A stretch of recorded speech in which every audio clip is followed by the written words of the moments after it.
As the prophet of esports, I rely on trustworthy and meaningful data every day.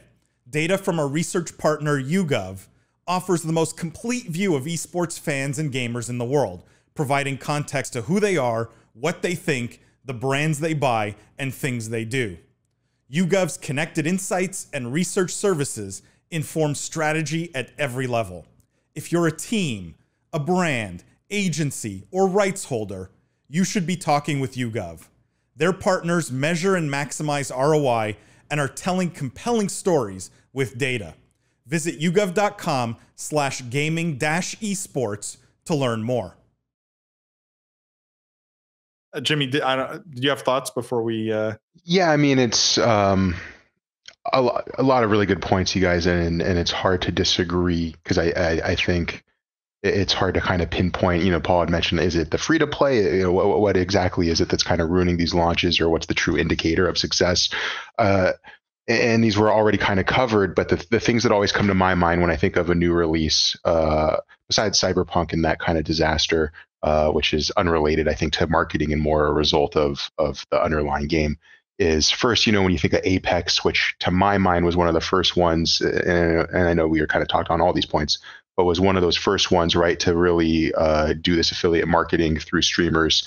That didn't work out well for them, right? It worked out great for the start, and then they had a fast drop off. And then I remember on the show, on this show, we were poo-pooing Apex because they had some 500K tournament after Fortnite announced like a $20 million prize pool or whatever it was. And you're just like, that was lame. It was lame. It was lame. And that's what I'm saying, right? Like, they paid for all this marketing and then they didn't follow up with anything substantive.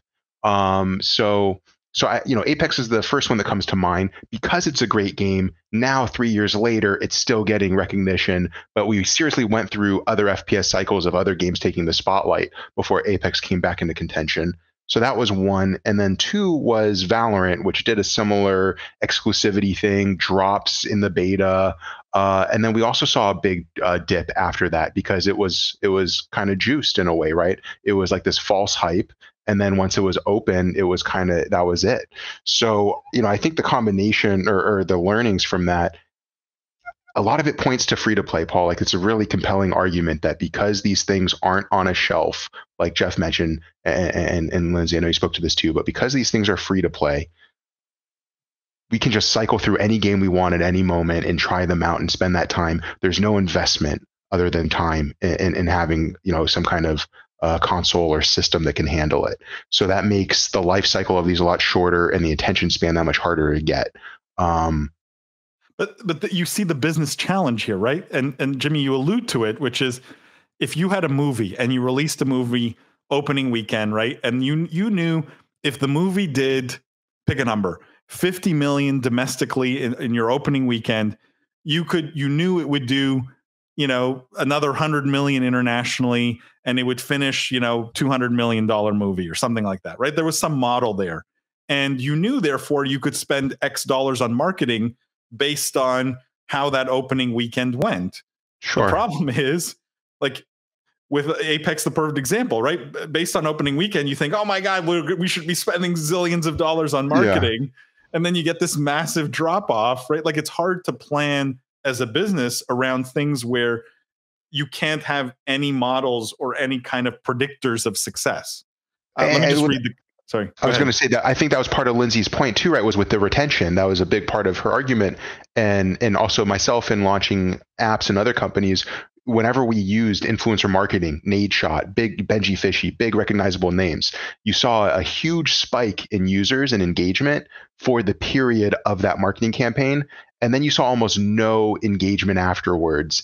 And that was maybe a result of using them at the wrong time. You didn't have your own native community or thing to cultivate those new users to continue to entertain them and keep them. You just had a bunch of random people in a new space wondering, what do I do? Where do I go? And then leaving when that influencer was gone. So I don't know. I don't think the opening is as influential as a sustained. What was it that it wasn't beast mode? Was it our sanity?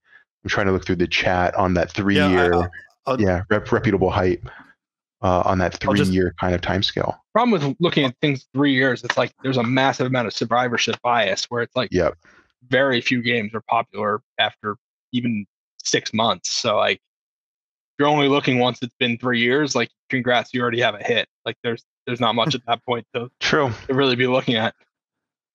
Arsanity says, I feel that games now are a bit stale. I wonder what devs can do to pull players from the longer standing games, League of Legends, WoW, etc.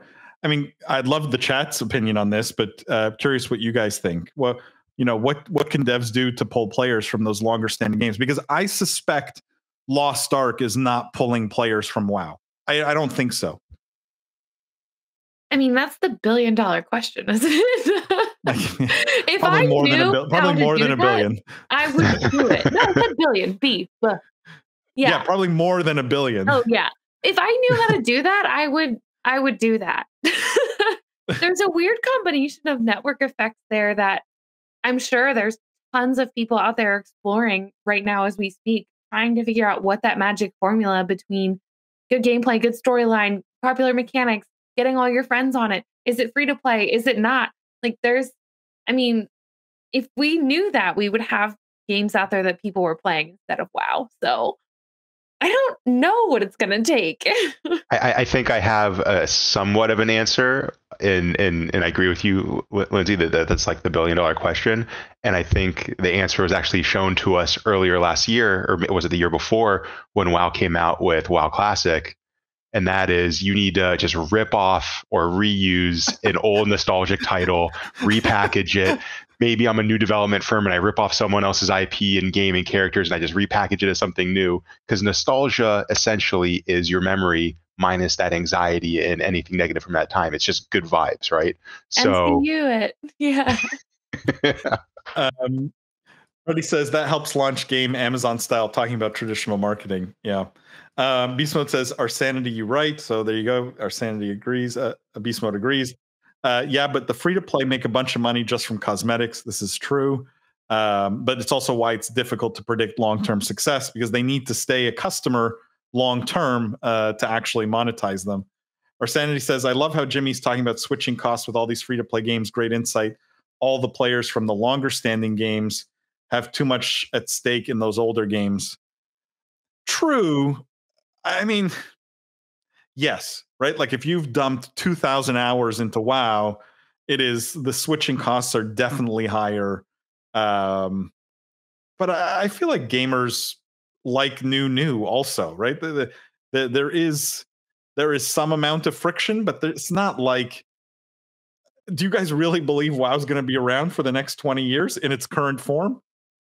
There's going to be some... I want to see what WoW Mobile looks like, honestly. That could be exciting. I don't even want to go there. Adam says, hello, everyone. Adam, welcome.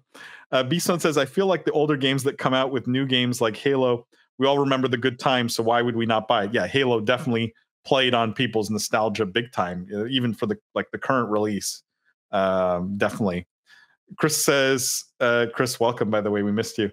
Mock Fortnite all you want. The amount of content they throw out is why it still has a player base. I mean, it's a good point.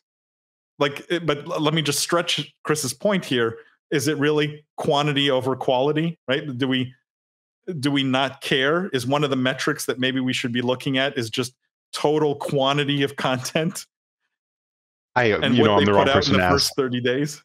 I think Fortnite has both. I mean, all these activations and crossover events, they're kind of reliant on it now, which is the sad thing because everyone's looking for that next crossover. But I love the Fortnite content. I'm a big fan. Not to mention, and back to the free-to-play thing, so many of the in-game cosmetics, not the ones that I paid for, but also the ones that I earned, that's kind of a status thing, right? It's like having a Bored Ape to have that OG, skin, right, from one of the earlier seasons or from one of the harder campaigns. So it's funny, the game alone isn't enough, right? You have to gamify it through a battle pass. If you don't have a battle pass with in-game rewards that require you to log in every day or every week to complete those challenges, you're already missing the boat. And then on top of that, there has to be some kind of value there, right? Because wasn't it Ubisoft that we analyzed a month or so ago? And it was that skin that you had to spend like 20 hours to get on that gun, and then people were reselling it for like $100. So what was really the value to it? In Fortnite, you can't really sell, because you don't own those, but it's all part of the equation. It's just hard to really pin it down on one thing. Stuart says it's in the mixture of the type of game and the delivery. E.g., would COD be better free to play? Better? I mean, I don't know if it would be a better game, right? The game's going to be the same. Would it have more staying power, you think? Would the player base be larger and more steady over time? I mean, it's a great question. Do you guys have thoughts on that? Well, they've sort of already done that, right, with Warzone, and I think it clearly did work. And I do think eventually COD will probably go free to play. It's going to go into Game Pass. Or at least at the very least into Game Pass, Game Pass, which yeah. you know effectively is free to play if you already have Game Pass, which a lot of. Arsanity says, I agree that I do try all these new games, but I just keep coming back. It's the community I'm there for. Arsanity, WoW is also just a great MMO. Like a part of the problem is the quality of the game everyone ignores in the business conversation as if they're all interchangeable, right? And the reality is it is just better, right? The game, it's the product itself is better, and that's hard for business people to quantify or to account for. And I think it largely gets ignored. Matthew says Fortnite have basically been the same game since its release. That's why they have all the activations and crossover events. I mean, it definitely doesn't look like the same game, at least when you watch it. I don't play it. Stuart says quantity helps identify what works. True. Facts. I mean, like anything in content, if you look at just like the kind of content we create, I'm a big believer in quantity because you don't necessarily know what will resonate with an audience. And so, maybe it applies directly to the game world also. Matt says, it's like Jimmy said, they basically need activations to survive at this point.